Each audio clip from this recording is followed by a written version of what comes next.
गुरुर्ब्रह्मा गुरुर्विष्णु गुरुर्देव महेश्वरा गुरु साक्षात् परब्रह्म तस्मै श्री गुरुवे नमः।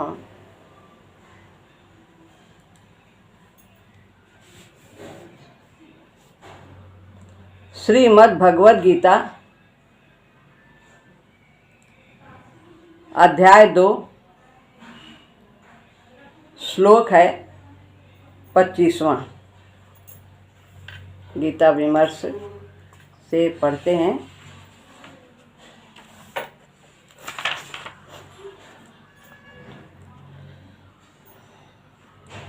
अव्यक्तोऽयं चिन्त्योऽयम् अविकार्योऽयमुच्यते तस्मादेवं विदितवैनं नानुशोचितुमर्हसि।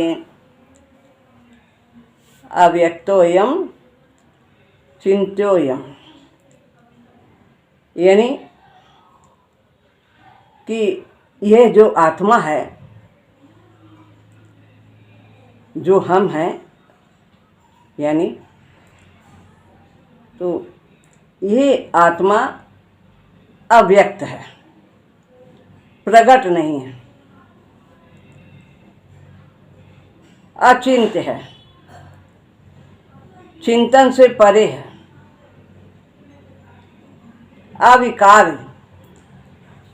अविकारो ये जो है विकार से रहित है, इसमें कोई विकार नहीं है, निर्विकार है, गति नहीं, परिवर्तन नहीं, काम क्रोध लोभ मोह अहंकार आदि कोई भी विकार नहीं। अविकार्यो यम, ये अविकारी है, इसलिए इसको ऐसा जानकर तुम्हें शोक नहीं करना चाहिए कि प्रकट नहीं है। जो तुम समझ रहे हो ये शरीर है, ये सब आत्मा है, सब प्रकट है, नहीं, प्रकट नहीं है, ये सब शरीर प्रकट है। तो आत्मा के स्वरूप का वर्णन करते हुए भगवान अघाते नहीं, बार बार उसको अनेक प्रकार से हम लोगों को उस तत्व को जानने के लिए बता रहे हैं कि इसमें क्या क्या गुण है।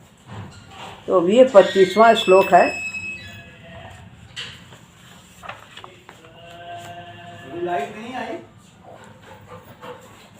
आत्मा का और अधिक वर्णन करने की चेष्टा की गई है।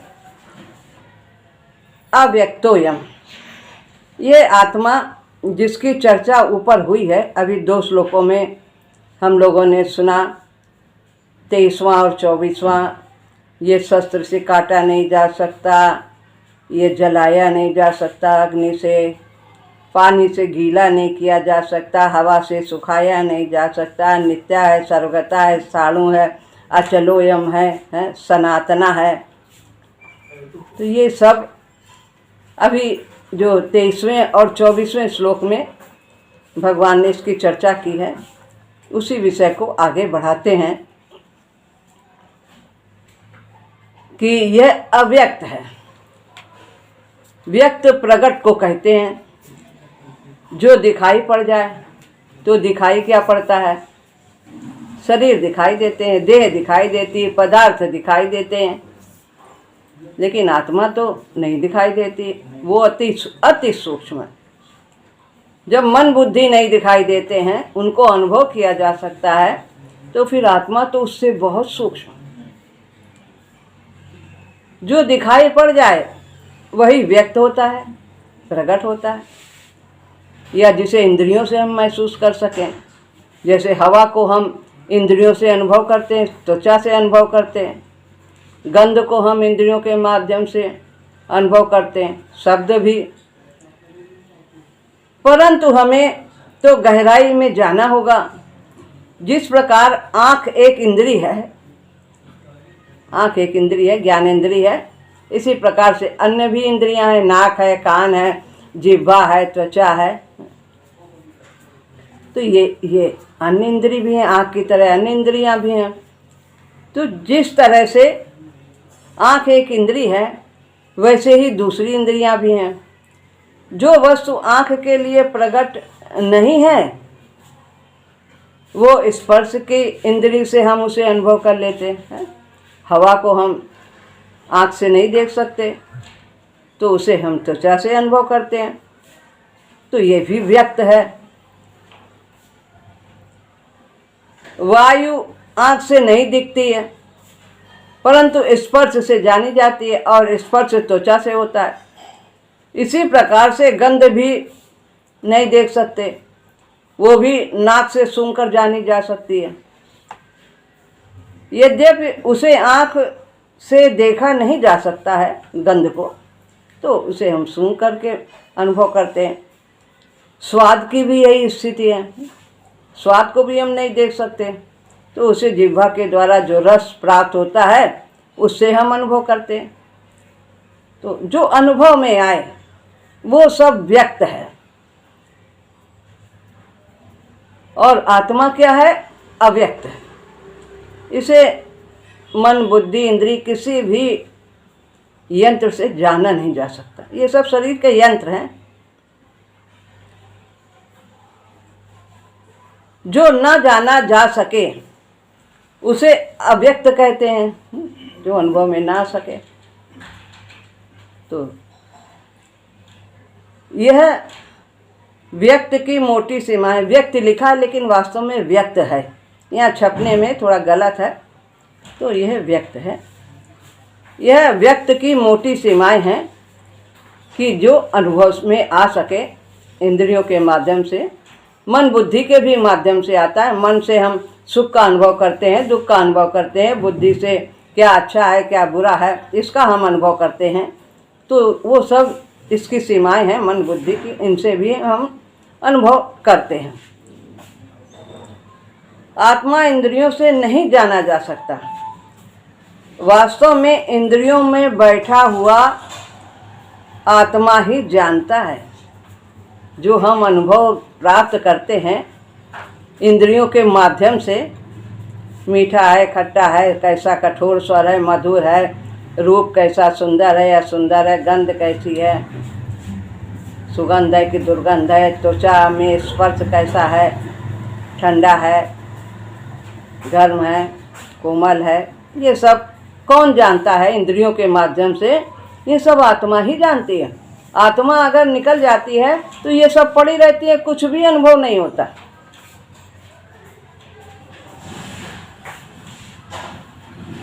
भला उस जानने वाले को कौन जान पाएगा? जो किसी को जान रहा है उसको कौन जानेगा? आत्मा ये सब अनुभव इंद्रियों के माध्यम से प्राप्त होता है, जो उसको जानती है। और आत्मा के बारे में परमात्मा जानता है। परमात्मा सबको जानने वाला है। जो सबको जानने वाला है उसको कौन जान सकता है? आत्मा भी उस परमात्मा का ही अंश है। उसमें भी वही तत्व है, वही गुण है, बस मात्रा की भिन्नता है। एक सीमा है आत्मा की कुछ, और परमात्मा पूर्ण रूप से असीम है।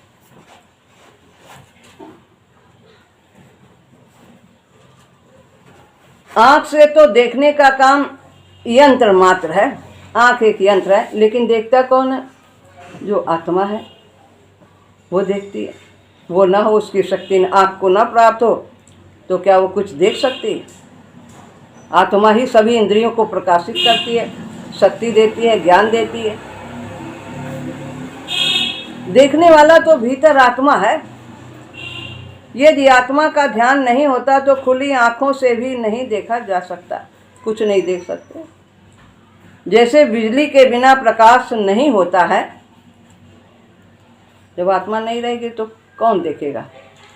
सब खुली भी आँख है तो भी नहीं दिखेगा, सब इंद्रियां हैं, सब व्यर्थ हैं। तो जैसे बिजली के बिना प्रकाश नहीं होता, बल्ब के लगे रहने पर भी यदि लाइट नहीं आए तो जैसे हम क्या देख सकते हैं? इसी प्रकार से आत्मा की विद्युत के बिना इंद्रियां कुछ नहीं कर सकती हैं। आत्मा की विद्युत यानी शक्ति के बिना इंद्रियां कुछ भी नहीं कर सकती हैं। आत्मा की सत्ता ही इंद्रियों में काम करती हुई बाहर के जगत को जानती है।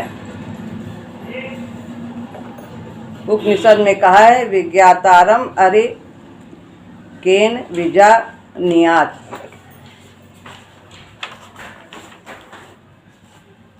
विज्ञाता यानी जो विशेष रूप से जानने वाला है, सबको जानता है, क्षेत्रज्ञ है। आत्मा इस शरीर की क्षेत्रज्ञ है और परमात्मा सभी क्षेत्रों के क्षेत्रज्ञ हैं।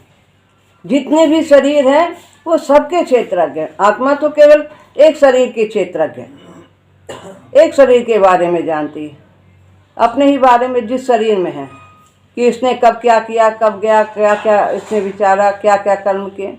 लेकिन जो परमात्मा है वो सभी क्षेत्रों का क्षेत्रज्ञ है, सभी शरीरों के बारे में वो जानता है, अंतर्यामी है, सब में वो व्याप्त है। विज्ञाता को जिसके द्वारा, विज्ञाता को किसके द्वारा जानेगा? कौन? जो सबको जानने वाला है उसको कौन जानेगा? जो अधिक शक्तिमान है किसी स्थूल की अपेक्षा, तो उसमें तो अधिक शक्ति है। वो स्थूल जो उससे छोटा है वो उसको कैसे जान सकता है? आँख से बाहर की दुनिया तो देख सकते हैं, परंतु जो स्वयं देखने वाला आँख के भीतर बैठा है, छिपा है, उसको कौन देखेगा? उसे कैसे जाना जाए? प्रेम से जान सकते हैं उसे। प्रेम ते प्रगट हो ही मैं जाना, शंकर भगवान कहते हैं। हरि व्यापक सर्वत्र समाना, अप्रेम ते प्रगट हो ही मैं जाना। प्रगट हो जाते हैं, जो अव्यक्त है वो व्यक्त हो जाता है। तो प्रेम अलौकिक पदार्थ है, तो अलौकिक से ही अलौकिक को जाना जा सकता है। लौकिक से अलौकिक को नहीं जाना जा सकता, भौतिक से अभौतिक को नहीं जाना जा सकता। ये जितना भी संसार में है वो सब भौतिक है, और उससे अभौतिक यानी अलौकिक परमात्मा को, आत्मा को हम नहीं जान सकते। तो प्रेम से ही जाना जा सकता। किससे प्रेम करें? परमात्मा से प्रेम करें, प्राणी मात्र से प्रेम करें। अचिंत्योयम, अब है दूसरा शब्द अचिंत्योयम, यानी वो चिंतन से परे है। चिंतन किससे होता है? मन बुद्धि से होता है। तो मन बुद्धि से वो नहीं उसको नहीं जाना जा सकता कि हमने बहुत कुछ मनन कर लिया है, बहुत कुछ बुद्धि से पढ़ा लिया है, शास्त्र पढ़ लिए हैं, ज्ञाता बन गए हैं, तो हम उसको जान जाएंगे। तो हम मन बुद्धि से उसको नहीं जान सकते। अगमय गोचर मन बुद्धि से, बंधे प्रेम की डोर से। प्रेम की डोर से भगवान भैया जी कहते हैं, शुक्ला भैया, मथुरा भैया कि अगम है, अगोचर है। अगम है, अगम है, वहाँ तक पहुँचा नहीं जा सकता। किसके द्वारा? इंद्रियों के द्वारा। अगोचर, देख नहीं सकते, पर बंधे प्रेम की डोर से। कोटि ब्रह्म गतिशील करे जो, देखत ही दृढ़ कोर से। करोड़ों ब्रह्मांड को गतिशील वो कर रहा है परमात्मा, बस उसके एक आंख के इशारे से सब कुछ चल रहा। माया देखती रहती है इशारा, प्रकृति देखती रहती है कि कब मायापति का क्या इशारा है, उसी के अनुसार वो कार्य करती है। माया पूरी तरह से उसके परमात्मा के अधीनस्थ ही कार्य करती है। तो हमें मायापति के शरण में रहना चाहिए, माया का शरण नहीं लेना चाहिए। माया के जब मायापति हमारे हो जाएंगे तो माया तो पीछे पीछे अपने आप ही चलेगी। लक्ष्मी तो भगवान को छोड़ के कहीं जा ही नहीं सकती। तो लक्ष्मी आए चाहे ना आए, हमें भगवान मिल जाए, भगवान मिल जाए, इतना पर्याप्त है। वो तुमने छोड़ ही नहीं सकते, क्योंकि उनको चरण दबाना है ना भगवान के। तो अचिंत्योयम, ये आत्मा अचिंत्य है। जिसका चिंतन हो सके वो चिंत्य है, और जिसका चिंतन ना हो सके वो अचिंत्य कहलाता है। चिंतन से परे अचिंत्य, कि हम बहुत चिंतन कर लेंगे तो हम उसको पा जाएंगे, जान जाएंगे, ऐसा नहीं।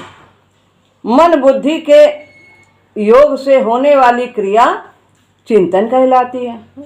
जिससे मन चिंतन करता है, बुद्धि लगी रहती है।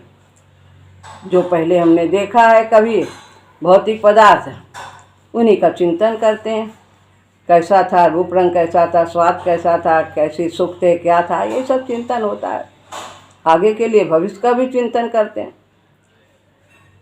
तो वो जो मन बुद्धि से चिंतन जिसका होता है वो चिंत्य है। इंद्रियों के द्वारा ग्रहण किए संस्कारों का एकीकरण मन करता है। वही बात है कि इंद्रियों ने जो जो पहले अनुभव किया है उन्हीं को सब इकट्ठा करता है। ये कितना अच्छा था, ये कैसा था, ये मकान कैसा था, ये स्वाद कैसा था, ये रूप रंग, ये बड़ाई कितनी अच्छी थी, क्या था, उन्हीं को सब इकट्ठा करके और मन उनसे सुख का अनुभव करता है। वही चिंतन करता है कितना अच्छा वातावरण था, कितना दुखद वातावरण था। जिससे बाहर की तस्वीर पूरी हो जाती, पुरानी बातें पूरी साफ साफ फिर से याद हो जाती। भीतर बुद्धि उस तस्वीर को समझती है और उसका दूसरी पिछली अनुभूत तस्वीरों के साथ संबंध जोड़ देती है।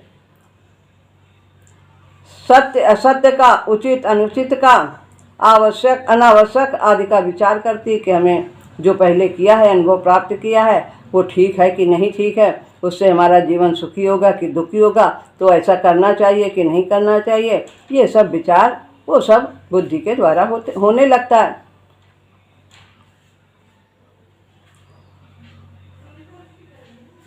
अनावश्यक आदि का विचार करती है, तौलती है और निर्णय करती कि हाँ क्या करना चाहिए, क्या नहीं करना चाहिए। इसी को विवेक कहते हैं। पुरानी बातों को याद करना, चिंतन करना, उसका परिणाम देखना और फिर हमारे अंदर विवेक जागृत हो जाए कि हमने क्या सही किया था, क्या गलत किया था, आगे हमें क्या करना है। ये सब विवेक धीरे धीरे बढ़ता चला जाता है और व्यक्ति की बुद्धि का विकास होता है, फिर उसके भाव का विकास होता है और उसके कर्म का फिर विकास होता है। क्रिया भी उसकी बदलती चली जाती है। जिसकी कोई तस्वीर बनी हो उसी के बारे में बुद्धि की क्रिया संभव है। पहले जो कुछ देखा सुना है, जो कुछ किया है, उसी की तस्वीर वो कर सकता है। जो अनदेखा है उसकी तो वो तस्वीर की कल्पना नहीं कर सकता है। भले ही हम देखते हैं कि जो है क्या कह रहे हैं, जिस विषय में इंद्रियों की गति नहीं, उस विषय हम भगवान का देखते हैं, कल्पना करते हैं। कोई फोटो आदि देखते हैं तो कल्पना भी तो फोटो की ही हम करते हैं ना। तो वो देखी हुई है, उसी तरह से हमारे मन में वैसा भाव बनता है और वैसी तस्वीर हमारे अंदर आती है। और जहाँ मन की गति नहीं, वहाँ बुद्धि क्या करेगी? कल्पना किससे तुलना करेगी? इसीलिए आत्मा को अचिंत्य कहा गया है। वास्तव में आत्मसत्ता जिसकी यहाँ चर्चा हो रही है, मन बुद्धि से परे है। अंत में भगवान यही कह रहे हैं, गुरुदेव भगवान, कि वो अचिंत्य है। अचिंत्य है, चिंतन से परे है। यह तो वाचा निर्वर्तन्ते अप्राप्य मनसा सह, यानी जिस तक बिना पहुँचे ही मन के साथ वाणी लौट आती है, ऐसा उपनिषद में वर्णन है आत्मा का, कि मन की और वाणी की और बुद्धि की अव्यक्तोयम अचिंत्योयम। तो ये सब उसे वाणी से व्यक्त नहीं किया जाता, कर सकते, मन बुद्धि से चिंतन नहीं कर सकते, तो वो उससे परे। अविकार्यो यम उच्यते, उच्यते कहा गया है कि ये अविकारी है, इसमें कोई विकार नहीं है। जिसमें विकार की संभावना हो उसे विकार कहते हैं। तो विकार परिवर्तन है, गति है, राग द्वेष है, काम क्रोध लोभ मोह, जैसा पहले अभी चर्चा की थी। ये सब विकार है, इन्हीं के कारण जीव बंधन में पड़ता है। तो आत्मा में ये सब विकार नहीं है, वो गुणातीत है, वो तीनों गुणों से परे। गुण होते हुए भी वो उन गुणों को अपना नहीं मानती, यही अविकार है। भगवान में अनंत गुण हैं, लेकिन वो उनका उपयोग करते हैं, लेकिन वो नहीं कहते कि मैंने ऐसा किया कि कैसा किया, अच्छा किया बुरा किया। गुण गुण में बरत रहे। ज्ञान मार्ग यही सोचते हैं। तो कर्मयोगी भी संसार की वस्तु है, संसार में लेना देना हो रहा है। और जो भक्ति मार्गी है वो कहता है सब भगवान का है, भगवान की शक्ति से हो रहा है, मैं तो कुछ करने वाला नहीं, करण करावन आप ही आप। तो जिसमें विकार ना हो, खूब बड़े बड़े कार्य करें, खूब धर्म के कार्य करें, सबको सुख पहुंचाएं, लेकिन अहम नहीं आना, मैं नहीं किया। कितना प्रकृति से हम शिक्षा लेते हैं कि प्रकृति सबको धूप दे रही है, वायु दे रही, जल दे रही, धरती दे रही, स्थान दे रही है, हमें सब कुछ है, लेकिन वो कभी नहीं कहते कि मैं इतना बड़ा बड़ा मैंने सब कार्य किया। तो हम भी प्रकृति के ही अंश हैं, हमारे अंदर भी यही गुण होने चाहिए। सब कुछ करना है सेवा भाव से, निस्वार्थ भाव। जिसमें विकार ना हो सके उसे अविकारी कहते हैं। विकार जाना जा सकता है इंद्रियों के द्वारा, मन और बुद्धि के द्वारा। तो ये हम इससे नाप सकते हैं कि हमारे अंदर विकार है। मन से हम सुखी हो रहे हैं, दुखी हो रहे हैं, विकार है। इंद्रियों से हम विषयों का सेवन करते हैं, ये बहुत अच्छा है, ये बहुत अच्छा विषय है, बहुत सुंदर संगीत है, बहुत अच्छा स्वाद है, बहुत अच्छा है, ऐसे हमें बहुत प्रसन्नता हो रही है और ये हमारे मन का ही ऐसा होना चाहिए, यही रहना चाहिए, वो दूसरा विपरीत इसके नहीं होना चाहिए। यही सब अनुभव करना, ये सब चिंतन करना, ये सब विकार क्या होना चाहिए। तुम ही नीक लागे रघुराई, असो मोहि देहु दास सुखदाई। इस दास को बस आप वही दीजिए जो आपको रुचे, जो हमारे लिए हितकर होगा वही आप देंगे और वही स्वीकार है।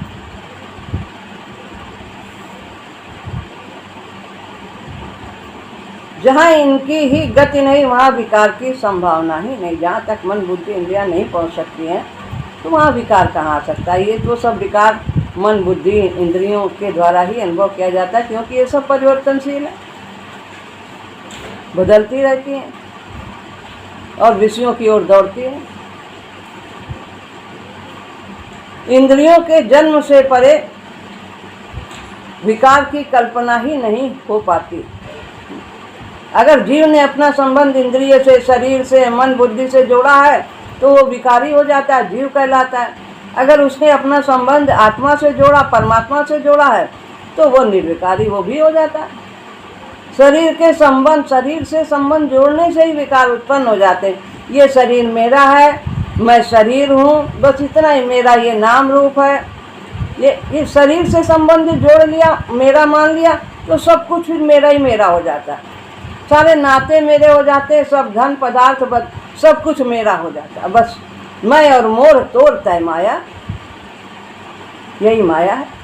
यही बस कीने और जीव निकाया, सारा संसार इसी के वशीभूत है।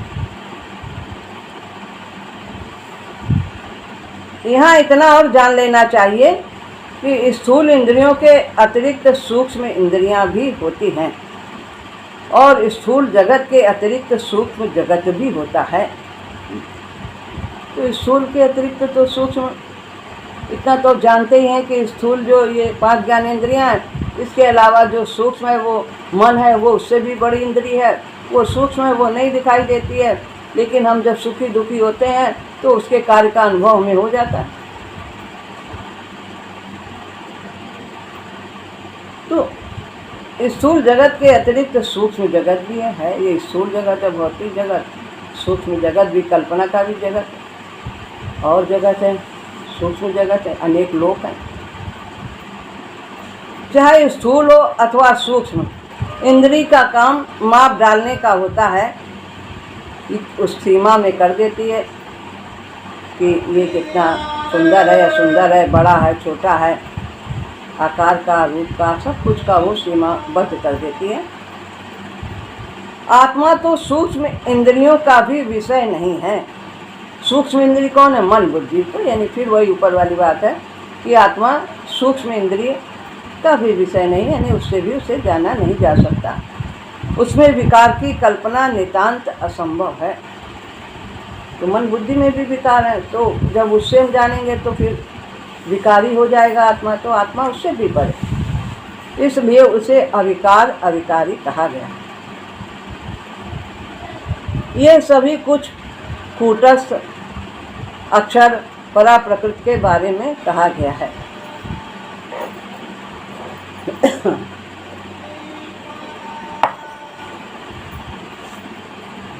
पहले बताया है कि भगवान ने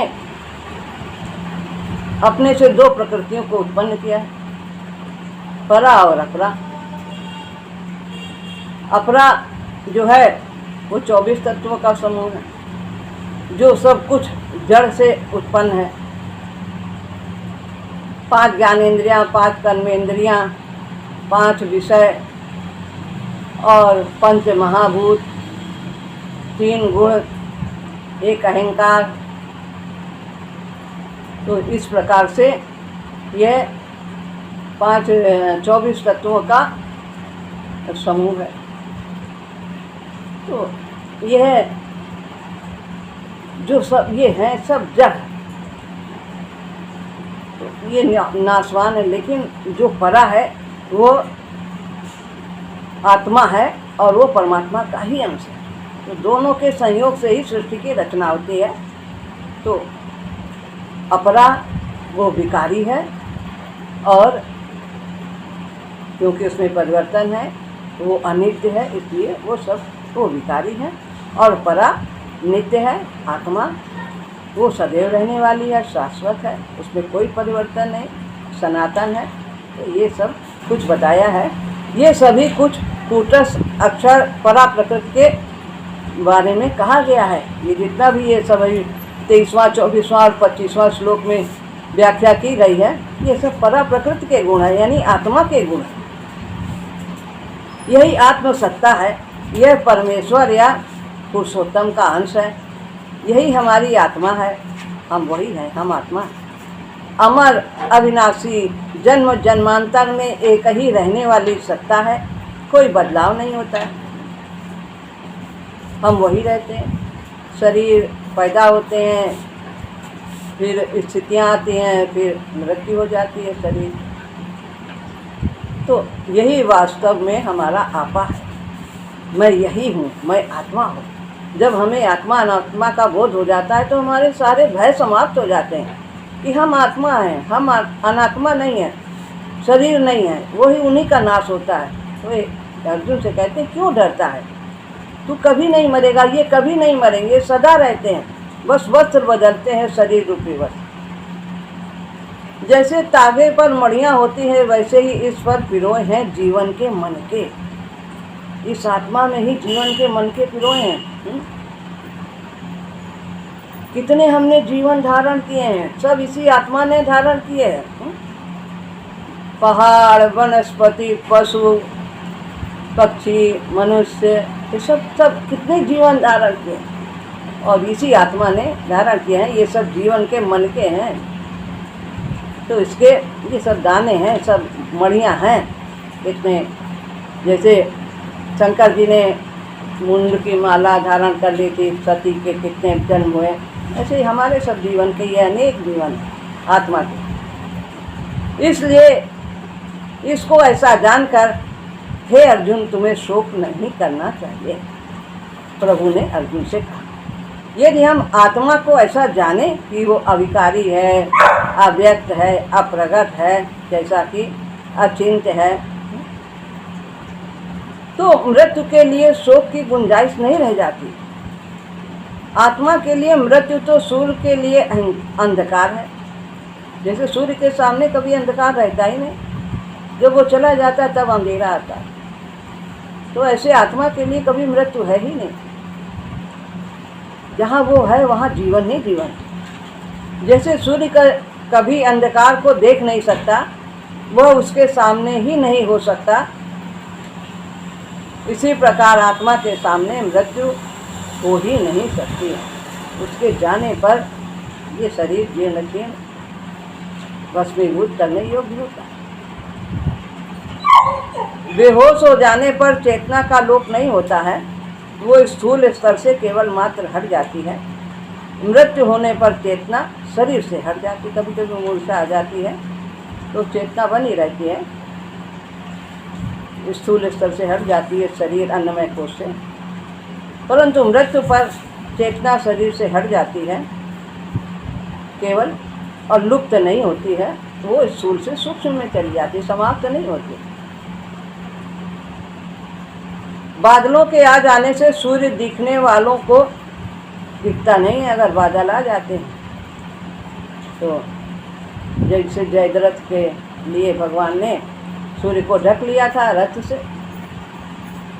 तो बादल आ गए थे तो सूर्य कहीं नहीं गया था। ऐसे ही बादलों के आ जाने से सूर्य दिखता नहीं है, लेकिन वो तो रहता ही है, परंतु वास्तव में वो तो नष्ट नहीं होता। नहीं भी बादल आते हैं तो एक स्थान से जब दूसरे स्थान जाता है तो वहाँ प्रकाश हो जाता है, दिन हो जाता है, और जहाँ से चला जाता है वहाँ अंधकार। सूर्य तो रहता ही, जैसे पहले गर्भ का उदाहरण दिया, सूर्य का उदाहरण दिया भगवान ने। ठीक ऐसे ही आत्मा चेतना रूप है। जैसे गर्भ बाहर प्रकट हुआ तो क्या पहले गर्भ में बच्चा नहीं था, और सूर्य के प्रकट होने पे क्या सूर्य पहले नहीं था। सही आत्मा भी है, शरीर है, शरीर के पहले भी थी, अव्यक्त थी, और फिर व्यक्त होती है, शरीर में आती है, फिर उसके बाद फिर अव्यक्त में चली जाती है। तो वास्तव में ठीक ऐसे ही आत्मा चेतना रूप है, चित रूप है, उसका अभाव कभी नहीं होता है, वो सदैव रहती है। तो यहाँ पर ये 25वां श्लोक ये भगवान ने इसकी व्याख्या की और ये पूर्ण हुआ। अगला श्लोक अगले सत्र में। श्री राम।